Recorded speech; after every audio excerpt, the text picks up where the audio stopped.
مولاي صل وسلم دائما أبدا على حبيبك خير الخلق كلهم. مولاي صل وسلم دائما أبدا على حبيبك خير الخلق كلهم. مولاي صل وسلم دائما أبدا. میرے دوستو، قرآن مجید کی سورۃ تبارک اللہ کی پہلی آیت ہے جو میں نے پڑھی ہے کہ پاک ہے وہ ذات جس نے یہ پوری کائنات پیدا کی ہے۔ حکمرانی اسی کی ہے جس نے پیدا کیا ہے۔ ملک کا لفظ استعمال کیا قرآن نے، یعنی طاقت، حکمرانی اور سطوت کے معنی میں ہے کہ یہ جو دنیا پیدا کی گئی ہے، یہ جو آسمان بنائے گئے ہیں، یہ زمین پر پہاڑوں کی میخیں گاڑ دی گئی ہیں، یہ سب اسی مالک الملک کی قدرت کا کرشمہ ہے۔ اسی نے سب کچھ پیدا کیا ہے۔ دنیا دیکھتے ہو رنگ برنگی ہے، کبھی سورج چمکتا ہے تو کبھی چاند اپنی جولانی دکھاتا ہے، کبھی ستاروں کی جھرمٹ میں لوگ انسان زندگی گزارتا ہے۔ سب کچھ دنیا میں ہوتا نظر آ رہا ہے، چھوٹی سے چھوٹا چیز بھی اور بڑی سے بڑی چیز بھی۔ طاقتور سے طاقتور بھی اسی کی تخلیق ہے اور کمزور سے کمزور بھی اسی کی تخلیق ہے۔ دیکھیے، یہ کہے کہ میں طاقت سے شکار کر لیتا ہوں، شیر کہے تو میری قدرت ہے، میری طاقت ہے، شکار کر لیتا ہوں، تو ذرا پوچھئے زمین پر رینگنے والی چیونٹی کو خدا کون دیتا ہے؟ جسے ایک پاؤں رکھا جائے، قرآن مجید نے خود کہا کہ حضرت سلیمان علیہ السلام گزرے تھے تو چیونٹی پکار اٹھی تھی کہ راستہ چھوڑ دو ورنہ پاؤں نیچے رون دیں گے، اور انہیں خبر بھی نہیں ہوگی کہ کتنی جانیں نیچے آ گئی۔ کچھ لوگ یہ ہوتے ہیں، کچھ کمزور ہوتے ہیں، لیکن قدرت کا کرشمہ یہ ہے کہ بڑے سے بڑا بھی اس کے سامنے جھکا ہوا ہے اور چھوٹے سے چھوٹا بھی جھکا ہوا ہے، سب اس کے سامنے جھکے ہوئے ہیں۔ انیس کہتا ہے چونٹی بھی ہاتھ اٹھا کے یہ کہتی تھی بار بار، چونٹی بھی ہاتھ اٹھا کے دعائیں مانگتی ہے، چونٹی بھی ہاتھ اٹھا کے یہ کہتی تھی بار بار، اے دانا کش ضعیفوں کے رازق تیرے نثار۔ عزیزوں کو بھی تو رزق دیتا ہے، جس میں جان نہیں ہے اسے بھی تو ہی رزق دیتا ہے۔ قدرت کہتی ہے دیکھو میرے تخلیق کے کرشموں کو، دیکھو آسمان سے لے کر زمین تک سطح کو دیکھو، زمین کیسے بچائی ہے یہ بھی دیکھو، آسمان کیسے اٹھایا ہے یہ بھی دیکھو۔ بلا عمد، قرآن کہتا کوئی ستون نہیں لگایا، ہم نے کھڑا کر دیا۔ تم تو 10 فٹ کی چھت بھی سکون کے بغیر پیدا نہیں کر سکتے۔ ہم نے پوری کائنات پہ خیمہ تان دیا ہے اور بغیر ستون کے تان دیا۔ ہم نے زمین ایسی بنا دی ہے کہ نرم سے نرم ہے، انگلی سے کرے دو تو کرے دی جاتی ہے، لیکن 100 منزلہ مکان اوپر بنا لو تو نیچے نہیں بیٹھ سکتے۔ اس میں قوت اور انکساری کا ایسا جذبہ رکھ دیا ہے کہ یہ کائنات کے لیے مہاد بن گئی۔ قرآن مہاد کہتا ہے کہ تمہارا بستر بن گئی، تم اس میں بستر کی طرح آرام سے لیٹتے ہو۔ کبھی وہ نہیں کہتی کہ تو گناہ کر کے آیا ہے تو میں لیٹنے نہیں دوں گی۔ کبھی کہا زمین نے، نمرود بھی اس پہ آیا، فرعون بھی اس پہ آیا، لیکن میرے دوستو قدرت کہتی ہے کہ ہم دیکھ رہے ہیں کہ ہماری دی ہوئی چیزوں کا استعمال یہ کیسے کرتے ہیں۔ ہم نے دیا ہے اسے، وفی انفسکم افلا تبصرون، کہتا چھوڑو دنیا کو، کائنات کو چھوڑو، آسمان کو چھوڑو، اپنے آپ کو دیکھ لو، تمہیں کیسے بنایا ہے؟ کوئی انسانی طاقت یہ وجود بنا سکتی ہے؟ ہم نے ماں کے پیٹ میں وجود بنا دیا تھا اور رزق بھی دے دیا تھا، آیا تھا تو رزق ساتھ لے کے آیا تھا۔ تو سوچو وہ قدرت کتنی بڑی ہے جس کے سامنے کوئی مخفی نہیں ہے، کوئی چیز چھپی نہیں ہے۔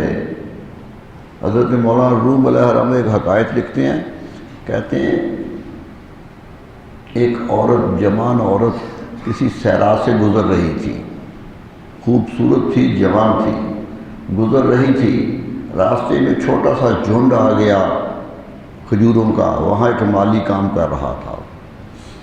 اس نے دیکھا کہ عورت اکیلی ہے، پکڑ لیا، طاقت دکھائی، پکڑ کے کمرے میں لے گیا، نیت بد تھی، کہنے لگا اب میرے قابو میں تو آ گئی ہے، بھاگ تو سکتی نہیں ہو، دروازے بند کر دو ذرا، یعنی پھر بھی خوف ہے کہ کوئی نہیں ہے لیکن کوئی آ ہی نہ جائے، دروازے بند کر دو۔ اس نے اٹھ کے دروازے بند کر دیے۔ کہنے لگا سارے بند ہو گئے ہیں؟ کہنے لگے ایک بند نہیں ہوتا، باقی تو بند ہو گئے۔ کہا کون سا؟ کہا جس نے پیدا کیا ہے وہ دیکھ رہا ہے، دروازے سارے بند کر رہا ہوں وہ تو دیکھ رہا ہے۔ قدرت کا نظام یہ ہے، نیکی یہ نہیں کہ کسی کو دیکھ کے نیکی کر لی، نیکی یہ ہے کہ اندر سے اترے، اندر سے اترے۔ اس وقت بھی حضور صلی اللہ علیہ وسلم فرماتے ہیں کامل مومن وہی ہوتا ہے جو اس وقت نماز پڑھ رہا ہوتا جب لوگ سو رہے ہوتے ہیں، دیکھ نہیں کوئی بھی رہا ہوتا لیکن وہ پڑھ رہا ہوتا، وہ سجدے میں ہوتا ہے کہ اے پروردگار تو ہی سب کچھ ہے، میرا وجود تیرے کرم کا نتیجہ ہے، تو کرم نہ کرتا تو میں پیدا نہ ہوتا، اگر ایسا نہ پیدا کرتا کوئی جانور بنا کے پیدا کر دیتا تو چاہتا تھا، تو سب کچھ کر سکتا تھا، اشرف خلق بنایا ہے مجھے، یہ تیرا کرم ہے۔ تو قرآن کہتا ہے اس ذات کی برکتیں بیان کرو، اس کی عظمتیں بیان کرو جس نے یہ ساری حکومت پیدا کی ہے، جس نے یہ ساری طاقت پیدا کی ہے۔ وہی فرمایا وہ کیا ہے؟ الذی خلق الموت والحیات، اتنا بڑا بادشاہ، اتنا بڑا حکمران، اسی نے موت پیدا کی ہے، اسی نے زندگی پیدا کی۔ زندگی تم اپنی مرضی سے نہیں گزارتے، اس کی رضا سے گزارتے ہو۔ جب وہ چاہے گا کہ نہ گزارو تو گزار نہیں سکو گے، ایک لمحہ بھی آگے نہیں جا سکو گے، اور اگر وہ چاہے گا کہ زندہ رہنا ہے تو موت کی سکرات بھی آ جائے تو زندہ ہو جاؤ گے۔ فیصلہ اسی کا ہے، اس لیے اپنی زندگی میں اس کے فیصلے کو نافذ کرو، نافذ کرو اس کے فیصلے کو۔ جب مجبور ہوگے اس کا فیصلہ ماننا ہے۔ دیکھیے میں نے کئی دفعہ کہا، حضرت موسیٰ علیہ السلام فرعون کے پاس گئے تھے کہ رب کو مان لو، وہ کہتا رب تو میں ہوں، انا ربکم الاعلی، میں تمہارا سب سے بڑا رب ہوں۔ قرآن کہہ رہا کہ وہ بڑے ہونے رب ہونے کا دعویٰ کر رہا تھا۔ موسیٰ علیہ السلام کہتے تھے یہ غلط فریبی ہے، یہ تیرا فریب نفس ہے، وہ نہیں۔ کیا ہوا؟ چل پڑے تو پیچھے بھاگا۔ حضرت موسیٰ علیہ السلام دریائے نیل سے گزر گئے، بتا رہے تھے کہ نیل چلتا میرے رب کے حکم سے، اور مجھے بھی رب نے کہا چلے جاؤ، اس لیے نیل حائل نہیں ہوگا، گزر جاؤں گا۔ بعض کہتے ہیں بحر کلزم تھا، بہرحال دریا سے گزر گئے، وہ پیچھے بھاگا، تھوڑا سا آگے گیا تھا تو ڈبکیاں کھانے لگا۔ جب 2-3 تھپیڑے پانی کے لگے تو یاد آ گیا کہ میں رب کیسے ہوں؟ رب تو وہ ہے جس نے اس پانی کو پیدا کیا۔ آ گیا تو کہنے لگا آمنت برب موسیٰ و ہارون، میں موسیٰ کا رب بھی مان گیا، ہارون کا رب بھی مان گیا۔ میرے دوستو، حدیث میں آتا ہے کہ فرشتے نے آ کے منہ پہ ہاتھ رکھ دیا کہ اب ماننے کا کیا فائدہ ہے، اب تو امتحان کی گھڑی ہے۔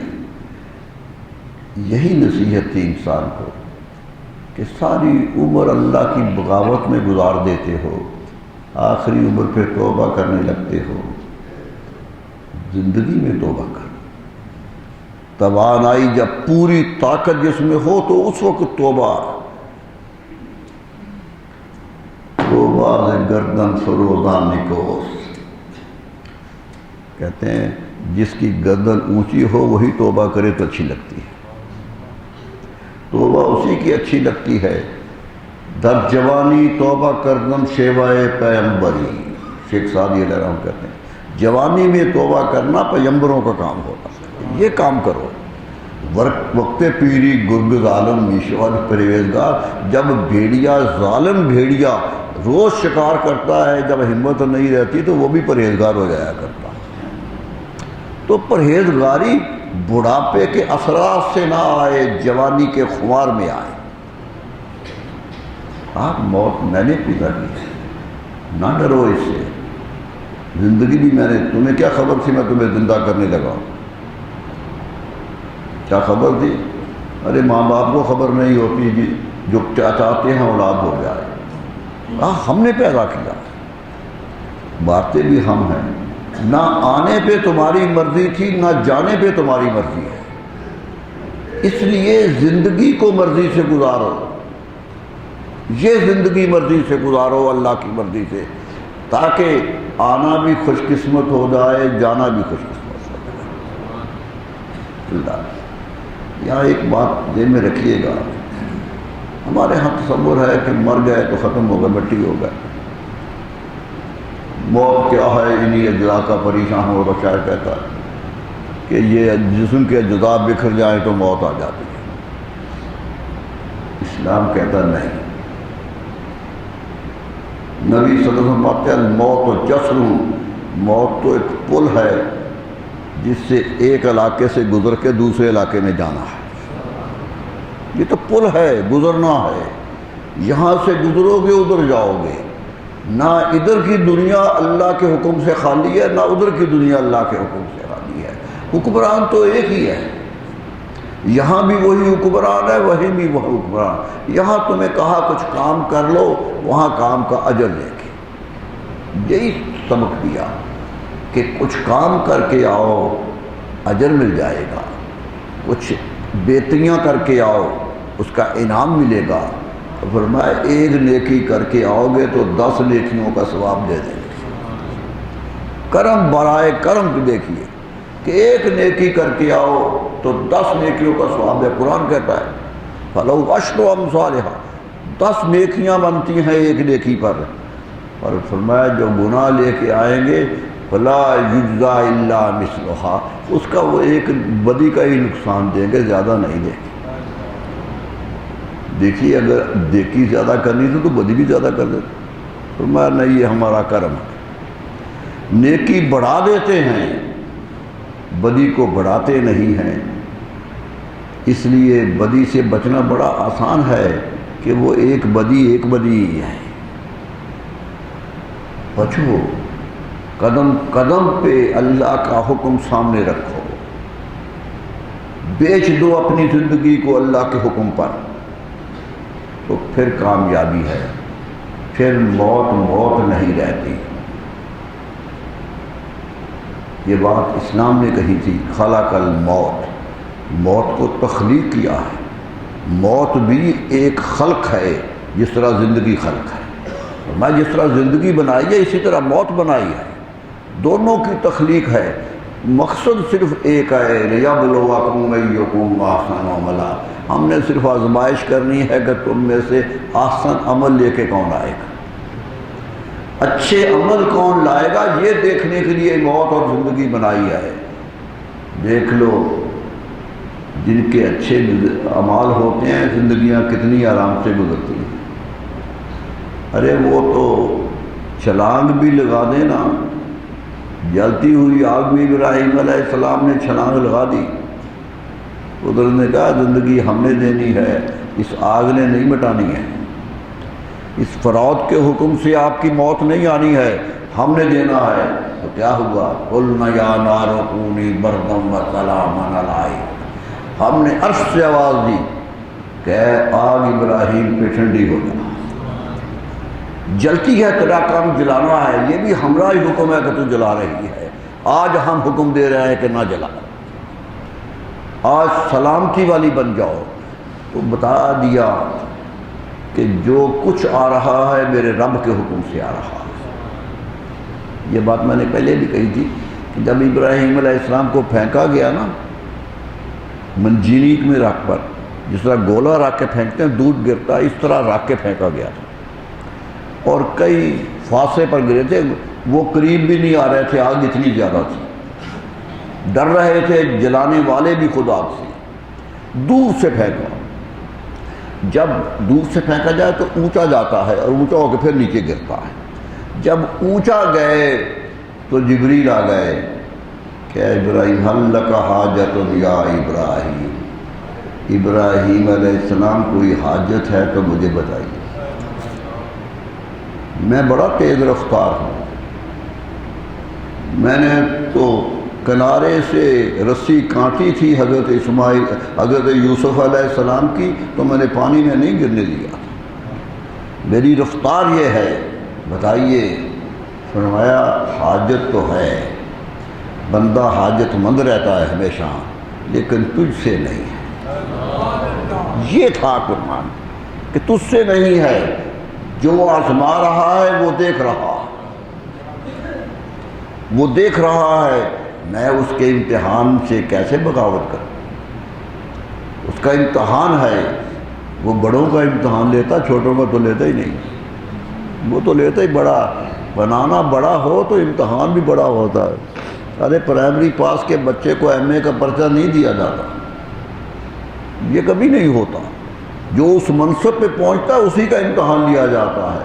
فرمایا ہم نے امتحان لیے ہیں، ابو الانبیاء تھے، سارے انبیاء ان کی اولاد، اتنا بڑا شرف ہے، اور اس امتحان میں کیسے پورے اترے کہ بردم و سلام علی ابراہیم، پکار ہماری آئی، ندا ہم نے دی کہ نہ جلاؤ بلکہ سلامتی کا بستر بن جاؤ۔ تو معلوم ہوا کہ جو کچھ ہوتا ہے اسی کے حکم سے ہوتا ہے۔ ایک اور مثال دوں، جب بیٹے کی گردن پہ چھری رکھی تھی، بیٹا بھی لیٹ گیا تھا، تڑپ نہیں رہا تھا،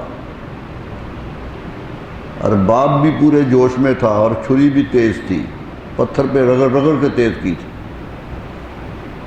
اور گھٹنا اپنا حضرت اسماعیل کے سینے پہ رکھا ہوا تھا، چھری کیوں نہیں چلی؟ ارے بڑے بڑے جانور، انسان کا جسم کتنا کمزور ہوتا ہے بڑے جانوروں سے، زور لگا رہے ہیں، 3 مرتبہ زور لگایا کہ چلے، چل نہیں رہی ہے، کیوں؟ کہ چھری بھی چلتی ہے کسی کے حکم سے، اور آج وہ حکم دینے والا روک رہا ہے کہ نہیں چلنا ہے، کچھ ہو جائے چلنا نہیں ہے۔ ہم نے تو امتحان لیا تھا، امتحان کر دیا تو ہم نے دکھانا ہے۔ نادیناہ یا ابراہیم، اللہ اللہ، یہ بھی بات یاد رکھیے، فرشتہ آ جاتا کہ ابراہیم رک جائیے، اللہ کا حکم ہے، ہاتھ پکڑ لیتا، کوئی نہیں ہوا۔ قرآن کا نص قطعی ہے، نادیناہ یا ابراہیم، ہم نے عرش سے پکارا کہ ابراہیم رک جاؤ، قد صدقت الرؤیا فإنا كذلك نجزي المحسنین۔ ارے ہم نے تو خواب دکھایا تھا، تو نے خواب بھی سچ کر دی، اتنا تعمیل کی کہ خواب کو بھی مان لیا، تو ہم اچھے اجر کرنے میں محنت کرنے والوں کو، محسنین جو حسن عمل کرے اس کو یہی جزا دیتے ہیں۔ قرآن کہتا ہے پیدا ہی ہم نے اس لیے کیا ہے، لِيَبْلُوَكُمْ أَيُّكُمْ أَحْسَنُ عَمَلًا، دیکھنا ہے تم میں اچھے عمل لے کے کون آتا ہے۔ اچھے عمل زندگی کا سرمایہ ہے اور آخری زندگی کا زاد سفر ہے۔ وہاں جانا ہے تو اعمال لے کے جاؤ۔ حدیث میں آتا ہے کہ فرشتہ جب آتا ہے نا قبر میں تو سوال کرتا ہے من ربک ما دینک، سوال ہوتے ہیں۔ منکر نکیر کا نام تو آپ نے سنا کہ وہ سوال کرتے ہیں لگاتار۔ فرمایا جو مومن وہ کہتا ربی اللہ، میرا رب تو اللہ ہے، دینی الاسلام، میرا دین اسلام ہے۔ وہ رسول اللہ کو دیکھ کے پہچان لیتا کہ میرے رسول ہیں۔ یہ مومن کی پہچان ہوتی ہے۔ اور جو کافر ہے، جو گناہ گار ہے، جو پہچان نہیں سکتا، وہ کہتا ہا لا ادری، ہائے افسوس میں جانتا نہیں ہوں یہ کیا ہے۔ اب ذرا غور کیجئے، وہ بھی عربی میں جواب دے رہا ہے اور جو نہیں مانتا وہ بھی عربی میں جواب دے رہا ہے۔ معلوم ہوتا ہے کہ یہ زبان آخرت کی زبان ہے، آخرت کی زبان ہے، اور جس ملک میں جانا ہو اس کی زبان سیکھ لینی چاہیے۔ آپ امریکہ چلے جائیں، انگریزی نہ آتی ہو تو روٹی بھی نہیں مانگ سکیں گے، پانی بھی نہیں مانگ سکیں گے۔ جہاں جانا ہو اس کا زاد سفر میں سب سے پہلے زبان ہوتی ہے کہ سیکھی جائے۔ یہ آخرت کی زبان تو عربی ہے، قبر سے ہی شروع ہو جاتی ہے، تو اس کو سیکھیے، پڑھیے، قرآن پڑھیے۔ قرآن عربی یہ مبین میں آیا تھا، قرآن کہتا ہے روشن عربی ہے۔ ہم نے عربوں کو چیلنج دیا تھا کہ اس کے مقابل لکھ کے لاؤ، سب کو دیا تھا، اور صدیوں سے دیا ہوا ہے۔ آج کل بھی کتنے ملک ہیں جو عربی بول رہے ہیں، بڑے بڑے ادیب پیدا ہو رہے ہیں جن کی نثر پہ لوگ قربان ہوتے جا رہے ہیں، ایسے ایسے لوگ پیدا ہوئے۔ میں نے آپ کو بتایا تھا ڈاکٹر طہ حسین مصر کا ادیب ہے، 2.5 سال کی عمر میں نابینا ہو گیا، پیدا ہوتے ہی آنکھیں خراب ہو گئی، لیکن فرانس سے پی ایچ ڈی کیا ہے، جامعہ ازہر کا فارغ ہے، 70 کتابوں کا مصنف ہے۔ اس نے اپنی بینائی کو راستے کی ہرڈل نہیں بنایا، سد راہ نہیں بنایا، لکھتا چلا گیا۔ اس کی آج کتابیں پڑھنے لوگ شوق سے پڑھتے ہیں۔ اس نے ایک جگہ لکھا کہ میں جب قرآن پڑھتا ہوں تو ایک طرح کی خوشی میرے اندر آتی ہے، لفظ لفظ خوشی کا آتا ہے، اور کہنے لگا کہ میرا دعویٰ ہے کہ اگر 10 صفحے بھی عربی کے لکھے ہوں اور اس میں آدھی لائن بھی قرآن کی آ جائے تو میں پہچان لوں گا کہ یہ قرآن ہے۔ قرآن کا لفظ چمکتا ہے، اپنی مہک دیتا ہے۔ یہی کرتے تھے پڑھنے والے کو۔ ارے جسے سمجھ ہی نہ آئے وہ کیا کرے گا؟ وہ اجنبی زبان پڑھتا رہے گا۔ اپنی زبان بنائیے، اسے اپنوں کی طرف توجہ دیجیے گا، پڑھیے گا۔ قرآن کو اتنا بار بار پڑھیے گا کہ عربی کے قرب نصیب ہو جائے۔ قرآن عربی کی بنیادی کتاب ہے۔ طالب علم جو عربی پڑھتا ہے وہ قرآن نہ پڑھے تو عربی پڑھتا ہی نہیں، عربی زبان ہی نہیں آتی ہے۔ قرآن کہتا ہے عربی مبین ہے، فاتو بسورۃ من مثلہ، میں اس کی مثل ایک صورت لے آؤ۔ ہم قرآن کا تو دعویٰ ہی نہیں کرتے، ایک صورت لے آؤ۔ وَإِن لَمْ تَفْعَلُوا وَلَن تَفْعَلُوا، نہ کر سکے ہو نہ کر سکو گے۔ فرمایا پھر ڈرو اللہ کے عذاب سے، ڈرو اللہ کے عذاب سے کہ وہ کتنا قادر و قیوم ہے کہ اپنا کلام نبی کی زبانی بھیجا اور آپ کے ہاتھوں میں دے دیا۔ دے دیا یا نہیں دے دیا؟ لوگ تو اپنی کتابیں پڑھنے نہیں دیتے، ہندو تو آج تک نہیں پڑھنے دیتے، وید کو غیر ہندو پڑھ ہی نہیں سکتا، بلکہ شودر جو ہندو بھی ہے لیکن چھوٹی ذات کا ہے وہ نہیں پڑھ سکتا۔ میں نے پہلے بھی دفعہ شاید بھی یاد ہے کہا تھا کہ تاریخ ہند میں یہ رقم ہے کہ ایک شودر جو مزدوری کرتا تھا بیچارہ، وہ گزر رہا تھا، مکان کے اندر ایک برہمن بیٹھا وید پڑھ رہا تھا، اونچی آواز سے پڑھ رہا تھا، شودر کے کانوں میں وید کے لفظ پڑ گئے، کسی نے دیکھ لیا کہ یہ وید سن گیا ہے، اس وقت کے سب سے بڑے پروہت کو جا کے خبر دی کہ یہ ہو گیا ہے، وہ کہتے ہیں رام چندر سے، کہ خبر دی کہ یہ گستاخی کر گیا ہے، وید سن گیا ہے، پلید ہے، سیسا پگھلا کے کانوں میں ڈال دیا کہ کان ہی بند ہو جائے۔ میرے دوستو، لوگ تو کتابوں کے ساتھ یہ سلوک کرتے ہیں، اور ہمارا قرآن ہے کہ چھاپو، مسلمان چھاپ لے تو چھاپ لے، غیر مسلم چھاپ لے تو چھاپ لے، کوئی پابندی نہیں لگائی، پڑھ لے کوئی بھی۔ میرے دوستو تفسیریں لکھی ہیں یورپ کے لوگوں نے، جارج سیل پہلا شخص تھا یورپ کا جس نے قرآن مجید کا انگریزی میں ترجمہ کیا، اور آج تک وہ ترجمہ مشہور ہے کہ خالص عربی کے قریب ہو کے کیا۔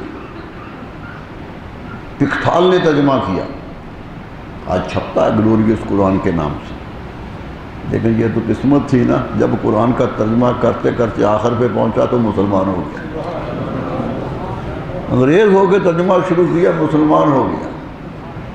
اللہ نے ایسی برکت دی، حیدرآباد دکن میں آیا تھا، وہی مسلمان ہو گیا۔ تو یہ تو قرآن کا کمال ہے، اترتا ہے۔ اللہ اللہ، قرآن کو کیا کہا تھا کسی نے کہ وید تو اپنوں کے اندر بھی نہیں گزرتا۔ ایک ہندو عالم تھا، وہ ہمارے ایک عالم کے پاس آیا، کہنے لگا میں بڑا فراخ دل ہوں، بڑا مروت ہے کہ مجھے 14 پارے قرآن کے یاد ہیں، ہندو ہوں لیکن 14 پارے یاد ہیں۔ میں نے بھی ایک عیسائی پادری دیکھا ہے سائی وال میں، وہ کہتا تھا مجھے آدھا قرآن یاد ہے، اور وہ پڑھتا تھا اپنی تقریروں میں۔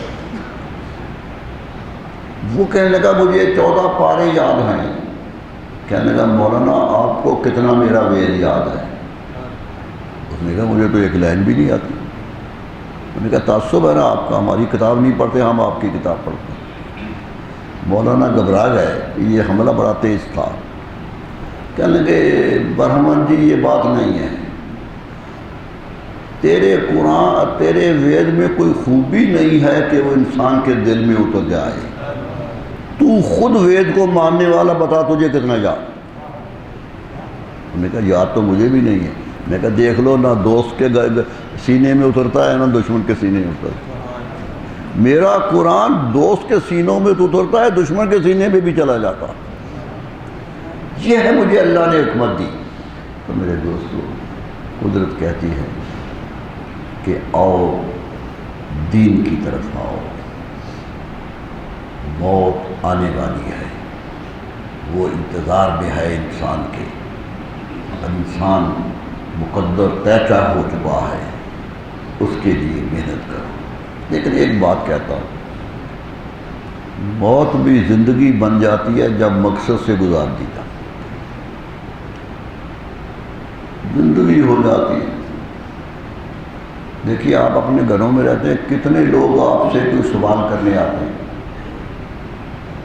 آپ امیر تقریب گھر بھی ہو، 10-12 آدمی آ جائیں گے کہ مشکل آرام کر دو کچھ، کئی لمحے گزریں گے کوئی بھی نہیں آئے گا، لیکن جن کی زندگی موت سے بہتر ہو گئی ہے اور موت زندگی میں ڈھل گئی ہے، ان کی قبروں میں جا کے دیکھو 24 گھنٹے مجمع لگا جاتا ہے۔ کون کہتا ہے کہ حضرت داتا گنج بخش فوت ہو گئے؟ ارے وہ تو لوگوں کے سینوں میں بستے ہیں، جب جاؤ رونق ہے، جب جاؤ رونق ہے۔ ارے مردوں کے پاس کون جاتا ہے؟ کبھی مولانا حافظ مظہر الدین کا شعر بنتا ہے، کون روتا ہے لپٹ کر در و دیوار کے ساتھ۔ حافظ مظہر الدین بہت اچھے شاعر تھے، خوبصورت نعت کہی، کلیات بھی چھپ گئی ہے اس کی، ان کی بہت اچھی نعت کہنے والے بزرگ تھے، ویسے بھی صوفی بزرگ تھے، ویسے بھی ایک بڑے خاندان کے تھے، درویش تھے، نعت خوبصورت کہتے تھے، کلیات پوری چھپی ہے الحمدللہ، دیکھی ہے میں نے کلیات، بلکہ اس کا دیواچہ بھی لکھا ہے، بہت خوبصورت لکھنے والے تھے۔ تو یہ بھی کہتے ہیں کہ دیوار کے ساتھ لگ کے کسی انسان کے سینے کے ساتھ درد مند آدمی ہو تو لپٹ کے رو لیتا ہے کہ میری بات سن لو، ارے وہاں تو دیواروں کے ساتھ لپٹ کے رو رہے ہیں، دیواروں کے ساتھ لپٹ کے رو رہے ہیں۔ کہتے ہیں ایک بزرگ گئے اور مدینہ شریف میں ہر دیوار کے ہر اینٹ کو چومتے چلے گئے۔ کسی نے پوچھا کیوں؟ کہا میں یہاں سے میرے رسول گزرے تھے، ان کے ہاتھ لگے ہوں گے۔ اللہ، یہ ہے زندگی، زندگی یہ ہے جو زندگی اچھی گزار کے آئے، موت اس سے بڑی زندگی بن جاتی ہے۔ خلق الموت والحیات، موت و حیات کو مرنے کے لیے پیدا نہیں کیا ہم نے، لِیَبْلُوَکُمْ أَیُّکُمْ أَحْسَنُ عَمَلًا، ہم نے تو صرف دیکھنا ہے کہ اچھا عمل کر کے کون آیا۔ زندگی کس کی اچھی تھی، موت کس کی اچھی تھی؟ ارے موت بتا رہی ہوتی ہے کہ میں اچھی ہوں یا نہیں، موت کے تو لمحے بتا دیتے ہیں انسان کو۔ اللہ اللہ، پہچان رکھنے والی آنکھ چاہیے، دیکھا جاتا ہے۔ دیکھیے آدمی لوگوں کو دیکھتے ہیں تو کوئی فیصلہ نہیں کرتے۔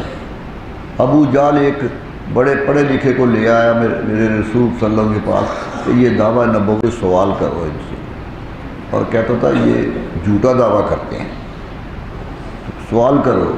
وہ بہت پڑھا لکھا آدمی تھا، آیا حضور صلی اللہ علیہ وسلم کے سامنے بیٹھا، کچھ دیر دیکھتا رہا، سوال کوئی نہیں کیا، اور اٹھ کے چلا گیا۔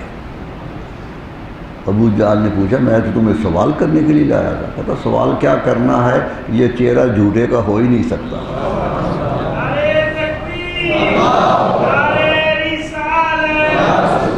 یہ چہرہ بتا رہا ہے کہ صداقت ہو گئی ہے۔ آنکھ چاہیے دیکھنے والی، قریب کو بھی نظر نہ آئے تو بدقسمتی کس کی ہے۔ علامہ اقبال نے اس پر ایک بڑا سخت شعر کہا تھا، حسن ز بصرہ بلال از حبش صہیب از روم۔ حضرت حسن بصری بصرہ سے آئے، باہر کے رہنے والے تھے، صہیب روم سے آئے، بلال حبش سے آئے، یہ تینوں مکی نہیں ہیں، مکہ کے رہنے والے نہیں ہیں، تینوں بڑے ہیں۔ حسن ز بصرہ بلال از حبش صہیب از روم، ز خاک مکہ ابو جہل ایچ بول جبیس۔ لیکن مکہ کی خاک سے ابو جہل پیدا ہو گیا۔ کہتا ہے حیران ہوں میں، کیا ہو گیا؟ ارے قریبی رشتہ بھی، شہر بھی ایک، زبان بھی ایک، تعلقات بھی ایک، مکان بھی قریبی۔ ابو لہب کا مکان تو رسول اللہ کے مکان سے جڑا ہوا تھا، دیوار اکٹھی تھی۔ آج بھی جائیے مکہ شریف میں، اس علاقے میں تو سوق ابی لہب کہتے ہیں، ابو لہب کی گلی ہے، اتنا قریب۔ اور چچا حقیقی عبد المطلب کا بیٹا، سب تعلق ہے، لیکن قرآن نے نام لے کے تردید کر دی، کسی کا نام لیا اسی کا نام لیا، بتا دیا آنے والی نسلوں کو کہ نسلیں دیکھ کے فیصلہ نہیں کرنا ہے، عمل دیکھ کے فیصلہ کرنا ہے۔ نسلیں دیکھ کر آج بڑا مسئلہ بن گیا ہے کہ یہ اچھی نسل کا ہے اس لیے نیک ہے۔ ارے نیکی نسلوں سے نہیں ملتی، نسل معتبر ہو جاتی ہے جب نیکی آ جاتی ہے۔ قریب آ جاؤ، رسول اللہ کی سنت پہ عمل کرنے والے بن جاؤ تو خاندان بھی معتبر ہو جاتا ہے۔ اور پھر اگر خاندان بھی نسبت رکھتا ہو تو پھر تو کمال پر کمال. لیکن صرف خاندان کی بنیاد پر عمل نہ کر کے کوئی دعویٰ کرنا، یہ سب سے بڑا فریب ہے جو اس دور میں ہو رہا ہے. کہتے ہیں جی، میں کہنا تو نہیں چاہتا، رسول اللہ کی نسل بڑی نسل ہے، جو اس میں نیک ہے وہ نیکوں کا امام ہے. حضرت داتا گنج بخش بھی تو سید تھے نا. اللہ اللہ کیا منقلت پائی. لیکن ساری عمر پوری کتاب میں اپنے سید ہونے پہ فخر نہیں کیا. پڑھ لیجیے کتاب ان کی، کہیں فخر نہیں کیا. یہی کہا کہ شریعت ہے، جو عمل کر گیا ہے وہی کامیاب ہے. میرے رسول کے عمل پر عمل کرنے والا حبس سے آئے تو بلال بنتا ہے، صہیب روم سے آئے تو صہیب رومی بنتا ہے، ارے سلمان فارس سے آئے تو سلمان بنتا ہے، اہل بیت کا حصہ بن جاتا ہے. سوچئے عمل کتنا ضروری ہے. فرمایا زندگی دی تھی عمل کے لیے، اور موت کو سامنے رکھو کہ عمل کا امتحان ہے. وہاں عمل کی شناخت ہونی ہے، عمل کے پیمانوں سے فیصلے ہونے ہیں. اس لیے میرے دوستو عمل پر توجہ دیں. اسے کوئی خوف نہیں ہوتا دنیا سے جانے کا جس کا زیادہ عمل اچھا ہو. ارے جو زبان بھی وہاں کی جانتا ہو، وہاں کا سکہ بھی جیب میں رکھتا ہو، وہ کسی ملک میں چلا جائے، اندر اعمال کے سکے موجود ہوں، زبان پہ عربی زبان کی محبت موجود ہو، تو جائیے قبر میں جائیے یا حشر میں جائیے، آپ ہی کا گھر ہے، وہاں بھی ہے. لوگ کہتے ہیں کچھ نہیں ہوگا، میرے رسول کو پہچاننے کی طاقت پیدا ہو جائے تو پھر کچھ نہیں ہوگا، پھر کامیابی ہی کامیابی ہے. اس لیے اس لمحے کے آنے سے پہلے کہ دفتر اعمال بند ہو جائے، یہ دورانیہ جو دیا ہے زندگی کا، عمل کے لیے دیا ہے. یہ میں ایک مثال دیا کرتا ہوں کہ یہ امتحان کا کمرہ ہے، 3 گھنٹے میں پرچہ حل کرنا. یہ 60 سال مل گئے پرچہ حل کرنے کے لیے، 70 سال مل گئے، 80 سال مل گئے.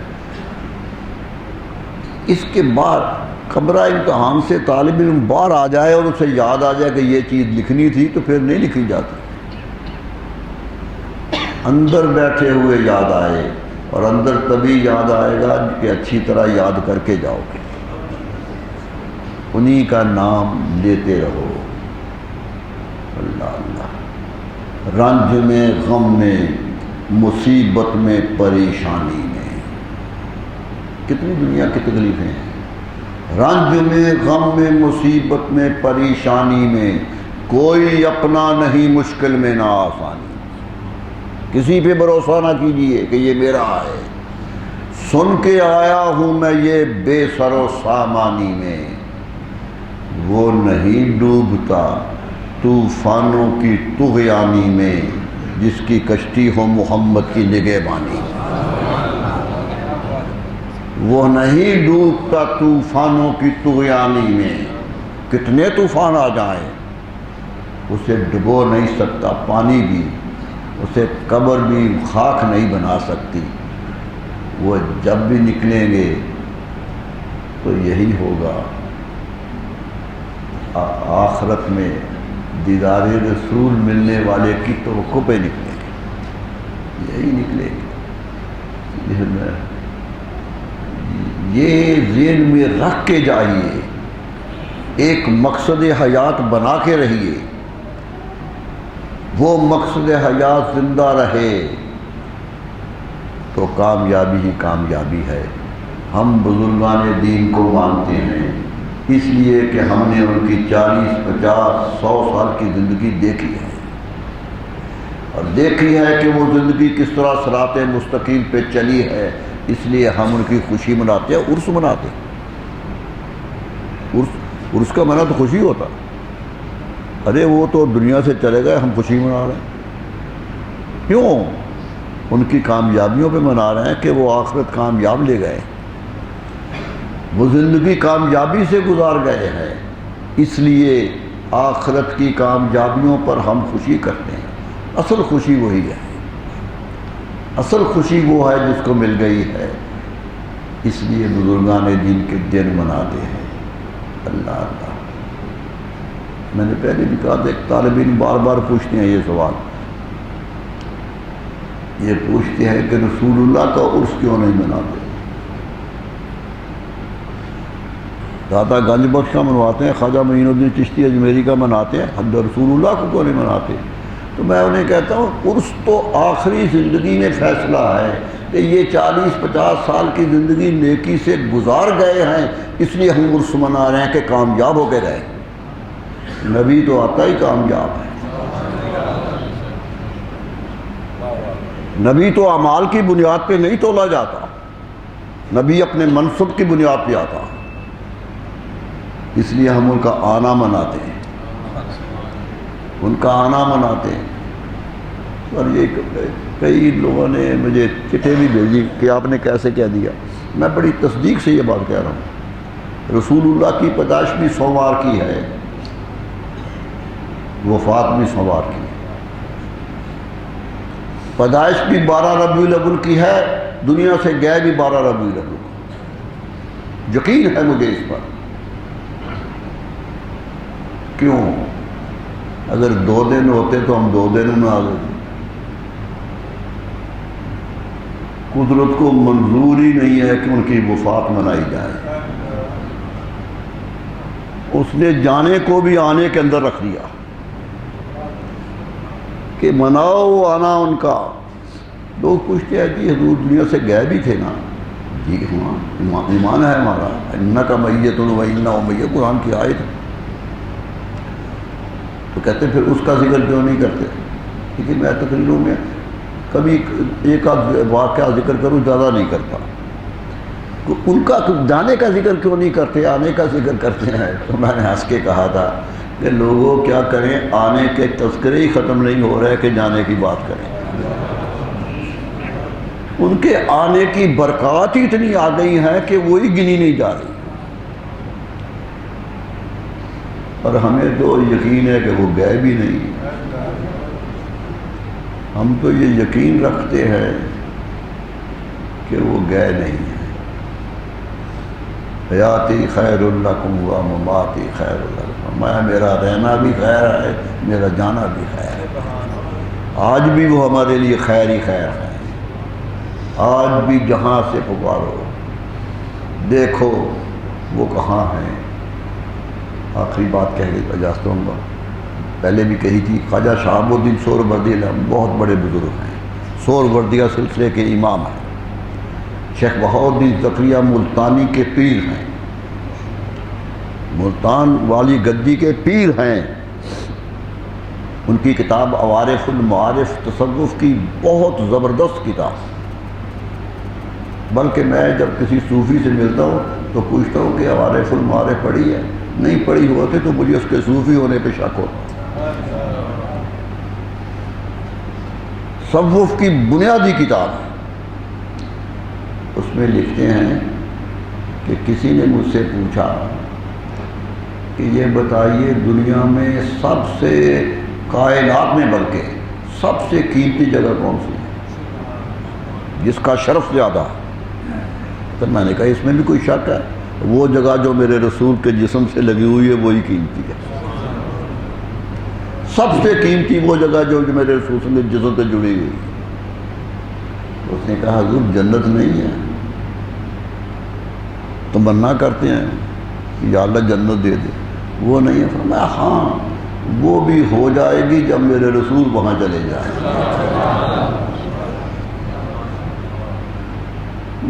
قدم ان کے ہیں، خاک یثرب اسد عالم خوش طرست، اقبال کہتے ہیں پوری دنیا سے بہتر ہے خاک، خاک یثرب از دو عالم کہہ گیا، دونوں دنیا سے بہتر ہے چہ خنک شہر ہے کہ یہاں جا دل پر. کتنا خوبصورت شہر ہے کہ ہمارا محبوب وہاں رہتا. قدم ان کے ہیں جہاں لگائے، جہاں جہاں سے وہ گزرے، جہاں جہاں ٹھہرے، وہی مقام محبت کی جلوہ گاہ بنے. اللہ تعالیٰ ان قدمین کی نسبت عطا فرمائے، عزت و احترام عطا فرمائے، ان کے نقش قدم پہ چلنے کی توفیق عطا فرمائے. وآخر دعوانا الحمدللہ. مولاي صل وسلم دائما أبدا على حبيبك خير الخلق كلهم. مولاي صل وسلم دائما أبدا على حبيبك خير الخلق كلهم. مولاي صل وسلم دائما